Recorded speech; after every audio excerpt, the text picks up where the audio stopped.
When did you leave your home? In Pilsen, we left, there were 3 transports going. And I think we went with the first one. Was there a transport number?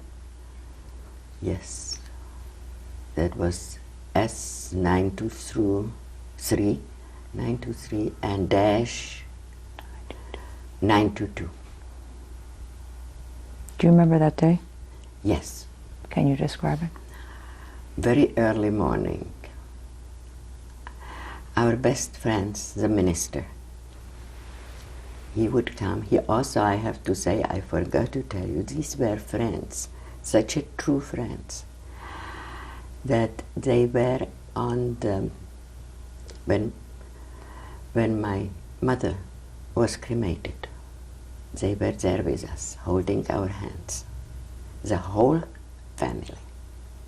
That means not just the children and the parents, but their, from Mrs. Otter, that was the name of the minister, brother, sister, the entire family.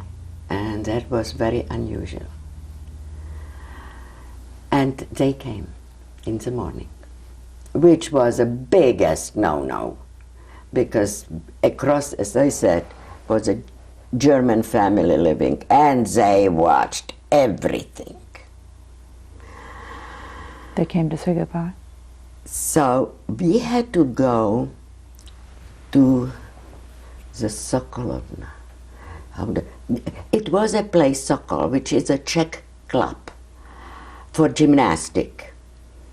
And they had a big hall. That's where we had to go. And we had to carry, nobody else could go there with us. Only they could walk with us there, but not inside. And so they went with us. And they take turns to carry the luggage. They wanted to make it as easy they could. But then we were alone. Now, I have to say that in that transport was our family, that means my family, grandmother and grandfather. They came 1 week later. Same thing was with my aunt and my 2 cousins. Why we were so very close with my 2 cousins, because their father was there and my father was their guardians. That means that he was taking care of them. And they were in the second transport. So it was only my father and my sister and me. Of course, we had lots of friends because, you know, the Jews from Pilsen, they knew each other. And that was okay to say something about it. When we came there, it was still clean. It also had, because it was a hall where they had gymnastic, it had toilets, and it had, they were not full showers, they were short showers, but you still could wash well there. And that's how we went to Theresienstadt. Now, we went there in very old train, but a regular train, not a train for cows and that what was later on. Of course, there were lots of SS men there. And there was one instant which I will never forget.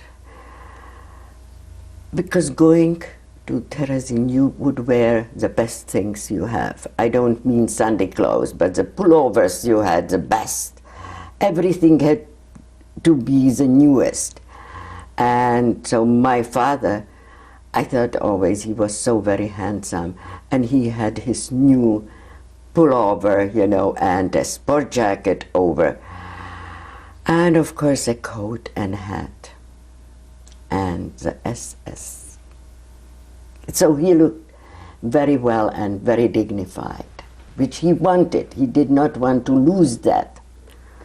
And these SS men came to him, and again they said, "You two Schweinhunden." You always heard that, Schweinhunden. "What is your name?" So my father started Gustav, and he couldn't say the Woelfler anymore. They didn't want to hear the last name, I don't know why. And then they came to my sister, and they call her again the dirty Jew. Both of you dead. That means my sister and me dirty Jews. And it was the first time, no, the second time really, because the first was on that point, second time that I felt this is not going to be good. This is a start. And then when we came to Theresienstadt, that time it was not ghetto yet, because there were other people living there too. Theresienstadt used to be an army, city for army. That means army housing, but they also have regular housing, regular shops, because the wives from the families from the officers lived there. And it was an old town. It wasn't so big, old town. So, men separate, women separate. And we would live in the barracks, army barracks, where we had straw beds, but not beds, bunks, but only two. And we would live, we'll say, 30 people in the bigger room. But still, it was not so bad. The only bad thing was that the men were separate and the children with their mothers separate, and the women were separate. That was the beginning, because if we want to see our father, my sister and me, we would ask to be sent to his barrack to peel potatoes.